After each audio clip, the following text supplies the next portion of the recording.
बेटा अब हम शुरू कर रहे हैं नीट 2022 का बायोलॉजी का सॉल्यूशन। नीट 2022 का ये सॉल्यूशन है। ठीक बेटा, तो अब हम शुरू कर रहे हैं पहला क्वेश्चन।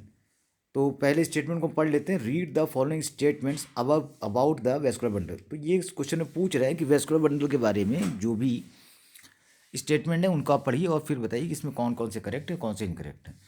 तो पहला स्टेटमेंट ही हम देख लेते हैं। In roots xylem and phloem in a vascular bundle are arrange in an alternate manner along the different radii.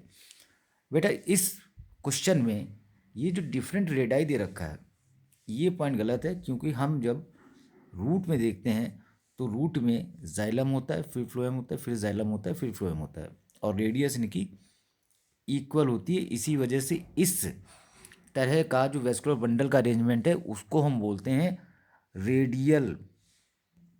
ठीक, ये रेडियस से ही बना हुआ है। ठीक है, तो ये हो गया रेडियल। ठीक भाई। Conjoint closed vascular bundles do not possess cambium. बिल्कुल सही बात है कि जो क्लोज्ड वेस्कुलर बंडल होते हैं, कंजॉइंट क्लोज्ड होते हैं, उनमें क्या होता है, उनमें कैम्बियम नहीं होती। आप क्लोज से याद रखिए कि कैम्बियम के लिए रास्ता बंद है, कैम्बियम इसमें नहीं होगी। अब बात कर रहा है ओपन की। ओपन में क्या होगा, ओपन होता है स्टेम में और उसमें कैम्बियम कहाँ होती है, इस तरह से रहता है और बाहर की तरफ इसमें होता है फ्लोएम और अंदर की तरफ जाइलम होता है। ये कहलाता है कंजॉइंट ओपन वेस्कुलर बंडल। ठीक, अब डाइकोटिलेडोनस स्टेम की बात कर रहा है डी में। Vascular bundles of dicotyledonous stem possess endarch protoxylem. बिल्कुल सही बात है कि एंडार्क होता है और डाइकॉट में ही नहीं, मोनोकॉट स्टेम में भी एंडार्क प्रोटोजाइलम होता है। ठीक, तो अब हम फिफ्थ ऑप्शन की बात कर लेते हैं। बेटा आगे बढ़ जाते हैं। In monocotyledonous root usually there are more than 6 xylem bundles are present. बिल्कुल सही बात है, क्योंकि जब हम रूट की बात करते हैं तो उसमें कंडीशन होती है पॉली आर कंडीशन। तो ये सीधे ही बोलते हैं कि 6 से ज़्यादा, मोर देन 6। तो बेटा अब हमने देख लिया कि इसमें हमारे, आप देख रहे हैं, बी सही है, सी सही है, डी सही है और ई सही है, लेकिन इसकी जो पहला वाला था ए था वो ऑप्शन गलत था। तो इसलिए हमारा करेक्ट आंसर क्या हो जाएगा, B C D and E only. और इसको इन्होंने बोनस कह रखा है, शायद कुछ कन्फ्यूज़न होगा। तो अब हम आ जाते हैं अपने सेकंड क्वेश्चन में। तो सेकंड क्वेश्चन में क्या करें, identify the correct set of statements. तो इसमें करेक्ट को सबसे पहले हम अंडरलाइन कर लेंगे कि इसमें स्टेटमेंट कौन कौन से करेक्ट हैं। तो बेटा इन क्वेश्चंस को करने के लिए हम सारे स्टेटमेंट्स को पढ़ेंगे और अभी ही हम स्टेटमेंट में सही और गलत का निशान लगा देंगे। तो पहला हम पढ़ते हैं the leaflets. Leaflets are modified into pointed hard thorn in citrus and bougainvillea. बिल्कुल गलत बात है, क्योंकि लीफलेट्स नहीं होते हैं, वो होते हैं क्या, एक्सिलरी बड्स होते हैं और यही कन्वर्ट होते हैं। फिर नेक्स्ट ऑप्शन दे रहा है axillary buds from cylinder and spirally coiled टेंडल्स in cucumber and pumpkin. बिल्कुल सही बात है, एक्सिलरी बड्स होती हैं, वही क्या होती हैं, वही टेंड्रिल में कन्वर्ट हो जाती हैं। कि सही है। स्टेम फ्लैटेंड होता है, fleshy in opuntia and modified to perform the function of leaf. ये सी ऑप्शन भी सही है, क्योंकि ओपनशिया में फ्लैटेंड हो जाता है स्टेम और लीफ की तरह फंक्शन करने लगता है और लीफ कन्वर्ट हो जाती है किसमें, लीफ थॉर्न में कन्वर्ट हो जाती हैं, कांटों में कन्वर्ट हो जाती हैं। फिर हम डी ऑप्शन देख रहे हैं राइजोफोरा, बहुत बार पूछा जा चुका है। तो राइजोफोरा की बात अगर हम करें तो राइजोफोरा में क्या होता है, राइजोफोरा में होती हैं रेस्पिरेटरी रूट्स। और राइजोफोरा का ये मान लो इस तरह से ये प्लांट है और ये दलदली एरिया में होता है, ये पूरा यहाँ पर दलदल है। तो नीचे की तरफ जो रूट्स होती हैं ये क्या करती हैं, ये ऑक्सीजन लेने के लिए सरफेस से बाहर आ जाती हैं और इन पे ऐसे करके पॉइंट्स पाए जाते हैं जिनको हम बोलते हैं न्यूमेटोथोड्स। अब नेक्स्ट ऑप्शन आ रहा है सब early growing stems in grasses and strawberry help in vegetative propagation. बिल्कुल सही बात है कि वेजिटेटिव प्रोपेगेशन, जो वेजिटेटिव प्रोपेग्यूल्स हैं ये अलग हो जाते हैं और उससे क्या हो जाता है, उससे उनका नया पौधा फिर से बन जाता है। तो इस तरह से हमारा 102 भी हो गया। तो ऑप्शन हम देख लेते हैं कि क्या क्या सही है। तो सेकंड ऑप्शन सही आ रहा है, B C D and E only, यही सही है इसका। तो सेकंड ऑप्शन हमारा 102 का सही हो जाएगा। तो बेटा अब हम आगे बढ़ते हैं। 102 के बाद हम आ जाते हैं 103 में। The appearance of recombination nodules on homologous chromosome during meiosis characterise. तो आपको सीक्वेंस पता है कि क्या होगा sequence? Leptotene, zygotene, pachytene, diplotene और डाइगेनेसिस। तो बायोलेंट तो किसका है? बायोलेंट होता है जाइगोटीन का। क्रॉसिंग ओवर कहाँ होती है? क्रॉसिंग ओवर यही रिकम्बिनेशन नोड्यूल्स, और यही क्या है, इन्हीं में ही क्रॉसिंग ओवर होगी। तो पैकाइटीन इसका सही स्टेटमेंट हो जाएगा। टर्मिनेशन आपका किससे रिलेटेड है? टर्मिनेशन रिलेटेड होता है डायकाइनेसिस से। और सिनेप्टोनीमल कॉम्प्लेक्स की जब हम बात करते हैं तो सिलेप्टोनीमल कॉम्प्लेक्स आपका किसका कैरेक्टर है? सिनेप्टोनीमल कॉम्प्लेक्स बाईवैलेंट जो हैं आपके, जो बाईवैलेंट क्रोमोसोम्स हैं, लेप्टोटीन के बाद जाइगोटीन आती है ना, तो होमोलोगस क्रोमोसोम में क्रोमोसोम एक दूसरे के पास आ जाते हैं और उनके बीच में क्या अटैचमेंट के लिए एक प्रोटीनेशियस फ्लूइड टाइप का होता है, दैट इज कॉल्ड सिनेप्टोनीमल कॉम्प्लेक्स। तो इस तरह से हमारा आंसर इसमें सही हो जाएगा सेकेंड वाला, क्रॉसिंग ओवर। उसी में क्या बनता है? वही कहलाता है, क्रॉसिंग ओवर को ही बोलते हैं रिकम्बिनेशन। और उसी में क्या बनते हैं? उसी में ये देखो दो क्रोमोसोम है, ये ऐसे करके, और इन दोनों के बीच में क्या हो जाता है? इन दोनों के बीच में ऐसे करके ये अटैचमेंट सा हो जाता है, और यही कहलाता है रिकम्बिनेशन नोड्यूल। ठीक बेटा, आगे बढ़ते हैं। Question number 104, read the following statements and choose the set of correct statement. तो हम इसमें भी वही काम करेंगे, हम देख लेंगे कौन कौन से करेक्ट हैं इसमें। तो पहला, euchromatin is loosely packed chromatin, बिल्कुल सही बात है। हेट्रोक्रोमेटिन इज ट्रांसक्रिप्शनली एक्टिव, नहीं, यूक्रोमेटिन एक्टिव होता है, तो ये गलत हो गया। Histone octamer is wrapped by negatively charge DNA in nucleosome, ये भी सही है। Histones are rich in lysine and arginine, ये भी सही है। और ई ऑप्शन है, typical nucleosome contains 400 base pair of DNA helix, गलत है भाई। 200 बेस पेयर होते ना, 200 बेस पेयर, तो ये स्टेटमेंट गलत हो गया। तो हमारे पास अब सही स्टेटमेंट कौन कौन से हो रहे हैं? बी नहीं, ए, सी और डी, ये तीन स्टेटमेंट हमारे पास सही हैं। तो हम देख लेते हैं, ए, सी और डी, यही इसका सही आंसर भी दे रखा है। तो इस तरह से इसका बेटा कौन सा सही हो गया? इसका सही हो जाएगा पहला ऑप्शन, ए, सी और डी। ठीक, हम नेक्स्ट में आते हैं 105 में। Given below are two statements, दो स्टेटमेंट्स यहाँ पे दे रखे हैं।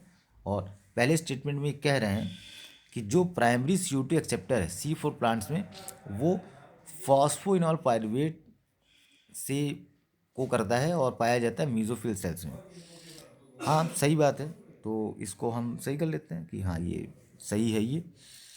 फिर दूसरा स्टेटमेंट दे रहा है, mesophyll cells of C4 plants lack RuBisCO enzyme.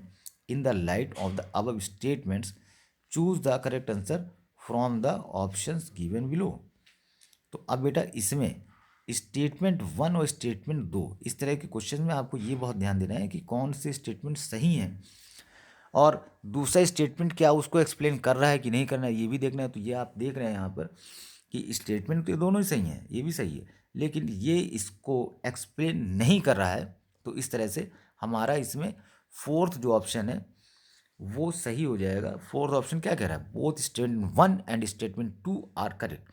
तो इस तरह से हमारा स्टेटमेंट दोनों ही सही हैं, और इस तरह से हमारा फोर्थ ऑप्शन बिल्कुल सही हो जाएगा। ठीक बेटा, अब हम जाते हैं 106 में। Identify the incorrect statement related to pollination. Pollination से रिलेटेड कौन सा स्टेटमेंट इसमें गलत है? तो सबसे पहले तो इनकरेक्ट अंडरलाइन किया। Pollination by wind is more common amongst the abiotic pollination, बिल्कुल सही बात है। Flowers produce foul odours to attract flies and beetles to get pollinated, बिल्कुल ये भी बात सही है। और तीसरा option, moths and butterflies are the most dominant pollinating agents among insect, बेटा ये बात गलत है। ठीक, क्योंकि हनी बी और जो बीज होती हैं वो ज़्यादातर पॉलिनेशन को करती हैं, तो ये बात गलत है। Number 4, pollination by water is quite rare in flowering plants, ये बात सही है, क्योंकि केवल NCERT की जब हम बात करते हैं तो ये बोलते हैं केवल 30 जेनेरा हैं जिनमें क्या होता है, जिनमें वाटर पॉलिनेशन होता है। तो हम देख लेते हैं, तो हमारा कौन सा ऑप्शन सही हो गया? ऑप्शन हमारा थर्ड इसका होगा जो सही आंसर है, क्योंकि यही ऑप्शन एक ऐसा है जो कि गलत है।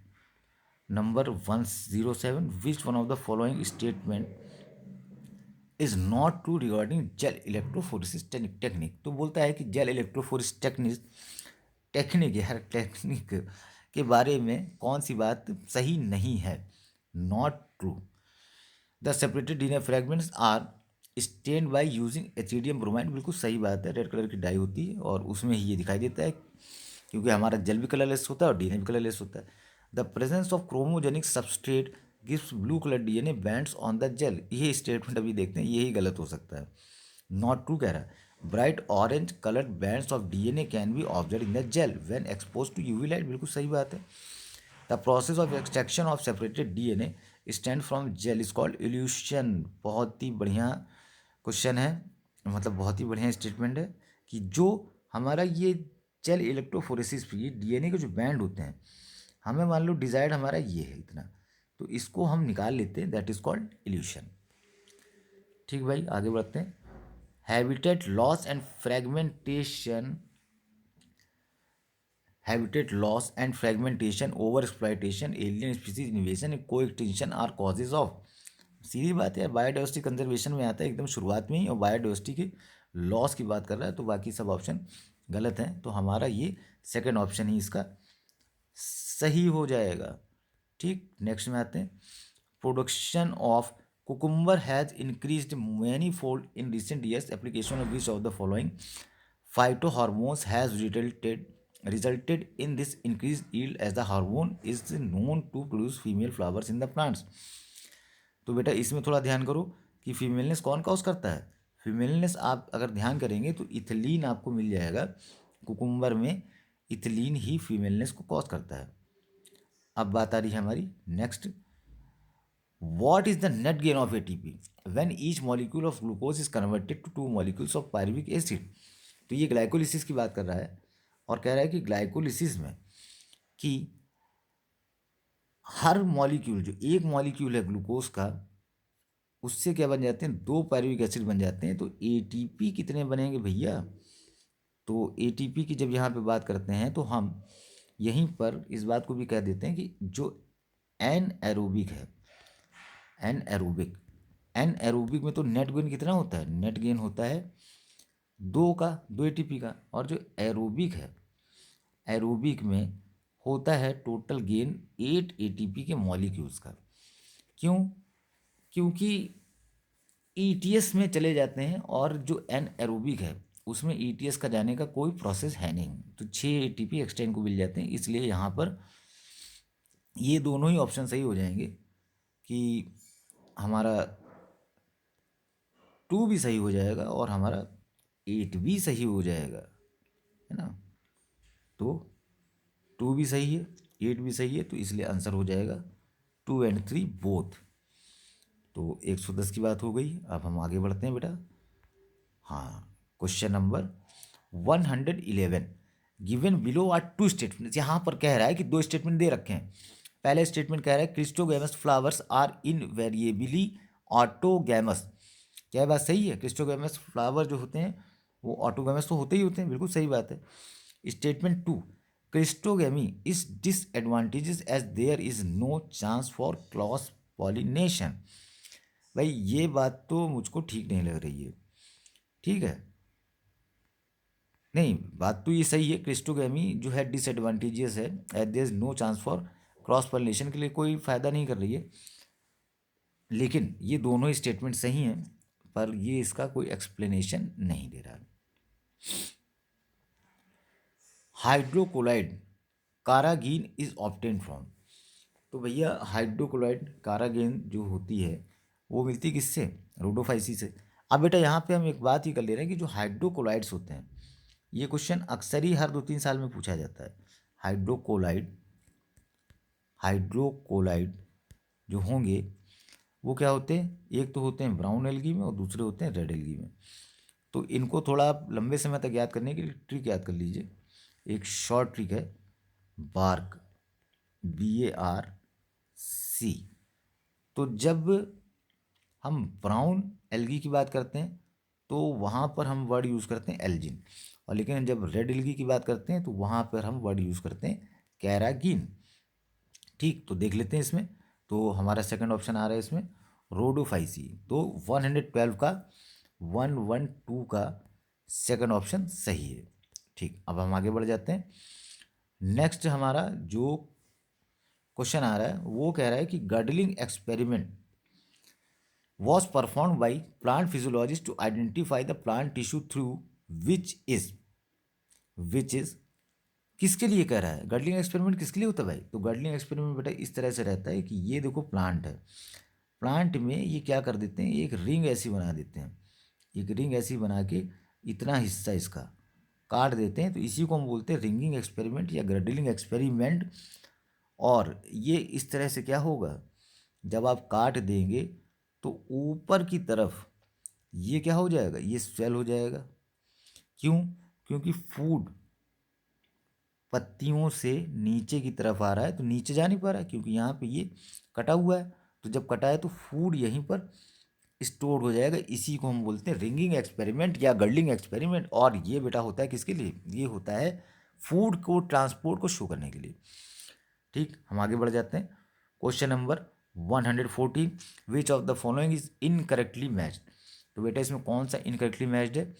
यूलोथिक्स मेंटॉल होता है? नहीं होता है, तो यही मुझको लग रहा है इनकरेक्ट है। तो हमारा ऑप्शन यूलोथ्रिक्स मेंटॉल वाला ही सही हो जाएगा, ऑप्शन 2। ठीक, सही है, फर्स्ट ऑप्शन ही हमारा सही हो गया। ठीक बेटा, आगे बढ़ते हैं। DNA polymorphism form the basis of. अब ये मज़ेदार क्वेश्चन है कि डीएनए पॉलीमॉर्फिज्म ये क्या करता है? Form the basis of DNA fingerprinting का है, बिल्कुल है। वो genetic mapping and DNA fingerprinting, तो ये ज़्यादा करेक्ट लग रहा है। जेनेटिक मैपिंग और डीएनए फिंगरप्रिंटिंग दोनों के लिए ही डीएनए पॉलीमॉर्फिज्म बेसिस है। तो इस तरह से हमारा सेकंड ऑप्शन ही सही हो जाएगा। तो देख भी लेते हैं, सेकंड ऑप्शन हमारा सही है। तो अब बेटा हम आगे बढ़ जाते हैं। क्वेश्चन नंबर 116 में मैचिंग वाले मुझे बहुत अच्छे लगते हैं। Match list 1 with list 2। तो सबसे पहले ही देख लेते हैं मैग्नीज। मैग्नीज बेटा क्या करता है? मैग्नीज और क्लोरीन आपको याद है स्प्लिटिंग ऑफ वाटर में काम आते हैं। तो पहला मैग्नीज का हम देख लेते हैं किससे, स्प्लिटिंग ऑफ वाटर। मैग्नीशियम किसके लिए? एक्टिवेट्स एंजाइम्स ऑफ रेस्पिरेशन, क्योंकि आपने देखा जितने भी एंजाइम से रेस्पिरेशन में मैग्नीशियम की बहुत जरूरत होती है। बोरॉन की बात करते हैं तो बोरॉन किसके लिए जरूरी है? बोरॉन बेटा जरूरी होता है रिक्वायर्ड फॉर पॉलन जर्मिनेशन। और आई बात आयरन की, तो एक्टिवेट्स द एंजाइम कैटालेस। तो अब हम देख लेते हैं कि कौन सा हमारा ऑप्शन इसमें सही है। तो ऑप्शन 1 हमारा सही है। ठीक, आगे बढ़ जाते हैं। The process of translation of mRNA to proteins begins as soon as. कब शुरू होगा भैया? तो सबसे पहले तो क्या हो जाती है? चार्जिंग हो जाती है। और फिर क्या होता है? अमीनो एसिटाइलेशन हो जाता है। ठीक, अमीनो एसिटाइलेशन जब हो जाएगा तो मतलब इसका क्या है? इसका मतलब है कि एम आर एन ए में क्या चीज़ जुड़ेगी सबसे पहले? भाई अमीनो एसिटाइलेशन का मतलब है कि टी आर एन ए अपने रिस्पेक्टिव अमीनो एसिड को अपने साथ जोड़ लेता है। लेकिन यहाँ पर हमें इस क्वेश्चन में ये देखना है कि ट्रांसलेशन का प्रोसेस कब शुरू होगा।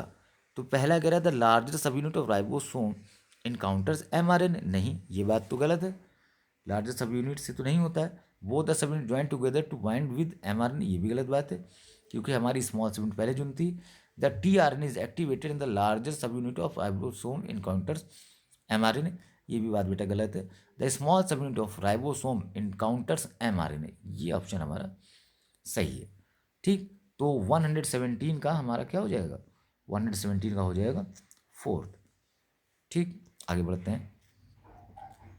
The device which can remove particular matter present in the exhaust from A thermal power plant is electrostatic precipitator. बिल्कुल याद करने वाला है क्वेश्चन, और इकोलॉजी में आपके दे रखा है इलेक्ट्रोस्टैटिक प्रेसिपिटेटर। ठीक भाई, number 119 the flowers are zygomorphic.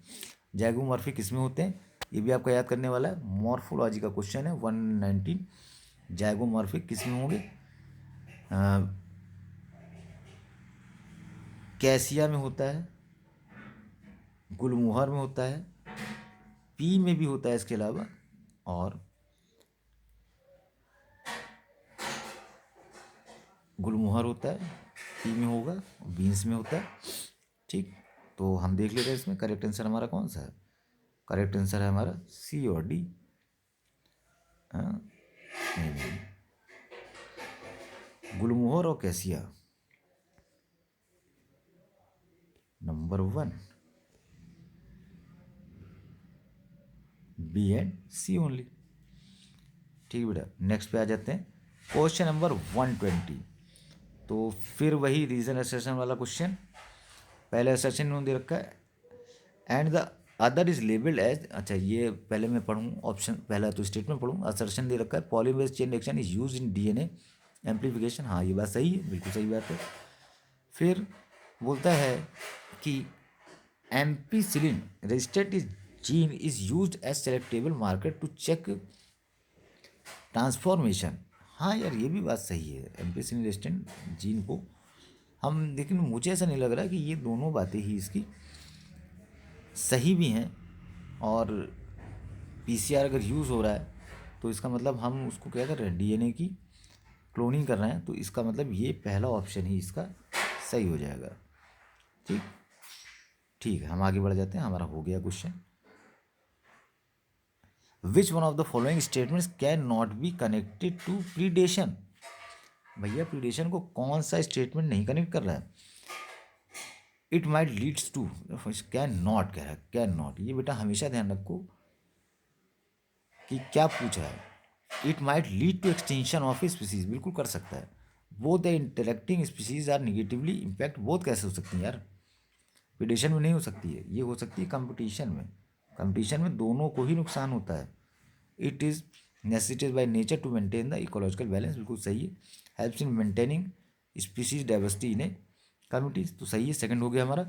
अब आ जाती बात, which one of the following never occurs during mitotic cell division, तो माइटोसिस में ऐसा क्या है जो नहीं होगा। Movement of centrioles towards opposite pole, सही बात है, ये तो होता ही है भाई माइटोसिस में, ये तो होगा ही। पेयरिंग ऑफ होमोलोगस क्रोमोसोम, तो बेटा ये नहीं होगा भैया, होमोलोगस क्रोमोसोम्स की पेयरिंग नहीं होती, क्योंकि वो सिर्फ मियोसिस में ही होता है। तो इस तरह से हमारा 122 का ऑप्शन क्या सही हो गया, ऑप्शन नंबर 2 सही हो गया। ठीक, देख भी लेते हैं। Which of the following is not method of XC2 conservation, is not a method of XC2 conservation, not पूछ रहा है, तो इसका मतलब क्या बताना है हमें, हमें बेटा इसमें बताना है इन सीटू कंजर्वेशन को बताना है यहाँ पे। तो नेशनल पार्क है इन सीटू का, हाँ होता है। माइक्रो प्रोपगेशन होगा, नहीं होगा। क्रायो प्रिजर्वेशन नहीं होगा, और इन विट्रो फर्टिलाइजेशन भी नहीं होगा। तो इस तरह से हमारा ऑप्शन क्या हो गया, 1 2 3 का हमारा सेकेंड ऑप्शन ही सही हो जाएगा।